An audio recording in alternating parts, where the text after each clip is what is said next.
Di part sebelumnya, Siwo yang datang menemui Sena, dan berkata, "Kenapa kau terus membuat hati orang lain berdebar?" yang membuat Hyunwook dan Hae-yun bingung. Ia meminta tidak diganggu siapapun kecuali Sena. Siwo langsung menarik tangan Sena untuk pergi.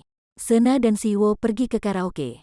Ia begitu lama memilih lagu, sebenarnya ia ingin bercerita, dan menyanyi hanyalah dijadikan alasan oleh Siwo. Sena pun mengambil buku daftar lagu dan memilihkan lagu untuk Siwo nyanyikan.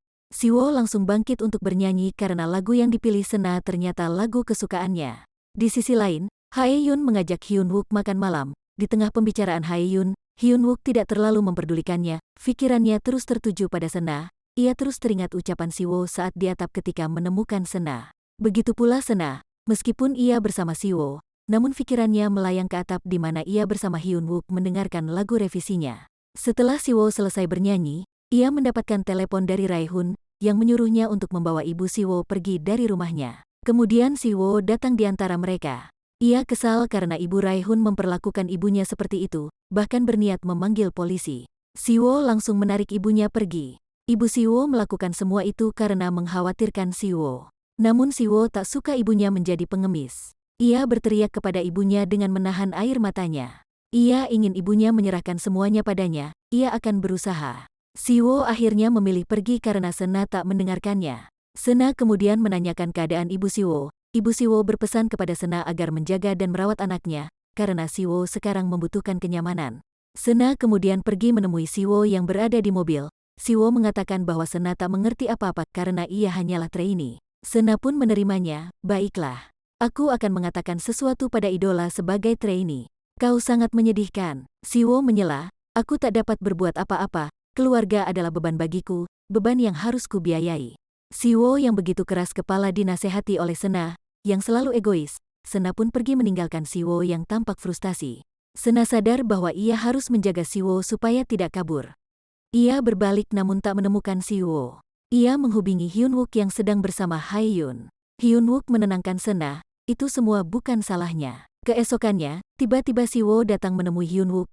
Ia kesal karena Hyunwook tidak pernah menghubunginya untuk terus meyakinkannya. Kemudian Siwo memutuskan untuk bernyanyi solo. Hyunwook pun mengiyakan keinginan dari Siwo, dan menyuruhnya untuk pulang beristirahat. Siwo pun kesal dengan Hyunwook, karena dia disuruh untuk istirahat. Hyunwook dengan percaya dirinya mengatakan, bahwa ia tidak akan melangkah jika ia belum mempunyai rencana. Saat Hyunwook mengendarai mobil, ia melihat Sena yang duduk di pinggir jalan. Kemudian ia menghampiri Sena. Sambil menelepon, ia memberitahu Sena bahwa Siwo bersedia bernyanyi solo. Melihat ekspresi Sena yang begitu bahagia, Hyunwook menanyakan apa Sena sangat mengkhawatirkan Siwo. Sena terkejut saat Hyunwook tiba-tiba duduk di sampingnya. Hyunwook terdiam cemburu saat mendengar Sena yang menceritakan penilaiannya tentang Siwo. Tiba-tiba Jo Hong dan Gong Chan datang menghampiri Sena dan Hyunwook. Gong Chan mengajak Hyunwook minum bersama sebagai tetangga. Sena menjawab bahwa Hyunwook lelah dan harus segera pulang. Hyunwook dengan semangat menyangkalnya. Ia menerima ajakan Gong Chan sebagai tetangga yang baik. Mereka berempat minum dan memesan barbek di rumah Jo Hong. Mereka pun minum sampai mabuk dan tak sadarkan diri. Jo Hong yang sudah mabuk menyebut mereka berdua pasangan yang serasi. Ia pun berkata, kepada Hyunwook terima kasih sudah memberi pekerjaan kepada Sena. Kehidupannya sangat sulit, karena kakaknya meninggal, ibunya pun juga sudah meninggal. Sena yang tak kuat, ia langsung merebahkan badannya di samping Hyunwook. Esoknya Siwo mengadakan konferensi pers, ia menyatakan bahwa ia melepaskan diri dari Infinite Power. Tim manajemen ANA kembali rapat.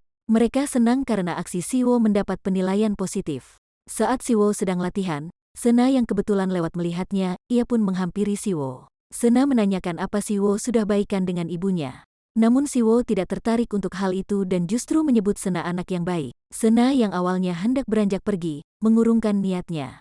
Ia bertanya pada Siwo tentang perasaan seorang pria. Siwo tiba-tiba mendekatkan wajahnya ke wajah Sena. Sena mendorong kepala Siwo dengan telunjuknya. Apa kau pikir ini akan berhasil? Hyunwook dan Sena ada di studio, sedang mendengarkan lagu yang sudah direvisi Sena. Sena begitu senang saat Hyunwook memberitahukan bahwa lagunya akan dirilis.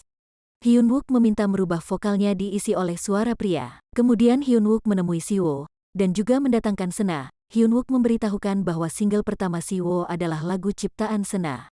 Mereka berdua terpaku. Hyunwook meninggalkan mereka setelah mengatakan kalimat singkat tersebut. Sena langsung berlari keluar hendak mengejar Hyunwook. Namun ia berbalik saat melihat Hyun Wook bersama tim manajemen yang lain. Sena menyandarkan dirinya di dinding dan tersenyum bahagia. Malam Sena mengajak Hyun Wook makan malam, namun yang datang ternyata Hyun Wook yang ditemani oleh Hae-yun. Muka Sena pun seketika jadi cemberut. Saat Hyun Wook melihat daftar menu, Hyun Wook menanyakan minuman dan makanan terbaik di tempat tersebut. Seketika Sena melihatnya minum tersebut terlalu mahal, Sena pun mengatakan kalau dia tak mampu membayarnya. Namun Hae-yun mengatakan dia yang mentraktir, Sena pun tak mau kalah, dia yang mentraktir. Perdebatan mereka buat Hyun Wook kesal. Akhirnya Hyun Wook yang mentraktir. Kemudian Presdir Lee, ayah dari Hyun Wook, datang ke perusahaan. Ia menemui Hyun Wook membahas tentang lagu yang akan dinyanyikan Siwo. Presdir Lee menyuruh Hyun Wook menggunakan lagu Diva, karena Tuan Yang tak menyukai lagu yang dipilih Hyun Wook dan berniat menarik investasi. Hyun Wook tak begitu memperdulikannya dan berniat mencari investor yang baru. Perdebatan ayah dan anak pun makin memanas. Hyun Wook memerintahkan ayahnya untuk menyaksikan saja. Presdir Lee mengatakan bahwa ia peduli pada Hyun Wook sebagai anaknya. Namun Hyun Wook menyangkalnya, karena selama ini ayahnya lebih mementingkan perusahaan daripada keluarganya. Setelah ayah Hyun Wook pergi, Sung Jin menemui Hyun Wook dan memaksa Hyun Wook untuk ikut serta dalam pesta perusahaan, karena Hyun Wook sekarang adalah presdir. Di malam harinya pesta diadakan, Hyun Wook duduk di lantai atas dan hanya melihat yang lain menikmati pestanya. Tak lama kemudian, muncul wanita cantik dengan gaun hitam dan riasan yang menarik. Hyun Wook tak mengalihkan pandangannya melihat penampilan Sena yang begitu mempesona. Sung Jin mengajak Sena menikmati pesta malam itu. Hae-yun terus memperhatikan Hyun Wook yang tak memalingkan pandangannya dari Sena dan Sung Jin. Wanita itu cantik kan? Seorang trainee pria mengajak Hae-yun ke lantai dansa. Ra-em mengajak Hyun Wook, namun Hyun Wook menolaknya. Sena berhenti berdansa dan mendongakkan kepalanya sehingga pandangannya bertemu dengan Hyun Wook. Mereka saling menatap dalam gelap. Tiba-tiba penyakit Hyun Wook kambuh dan ia segera lari keluar. Kemudian Sena menyusul Hyun Wook keluar. Sena berhasil menemukan Hyun Wook di luar. Saat akan membantu Hyun Wook, tiba-tiba ia hampir terjatuh namun Hyun Wook berhasil menangkapnya. Pemandangan itu disaksikan oleh Hae-yun dan Jae-yang. Jae-yang merasa bahwa masa di mana Hyun Wook dan So-eung saat itu kini terulang kembali. Sekian, lanjut di part berikutnya.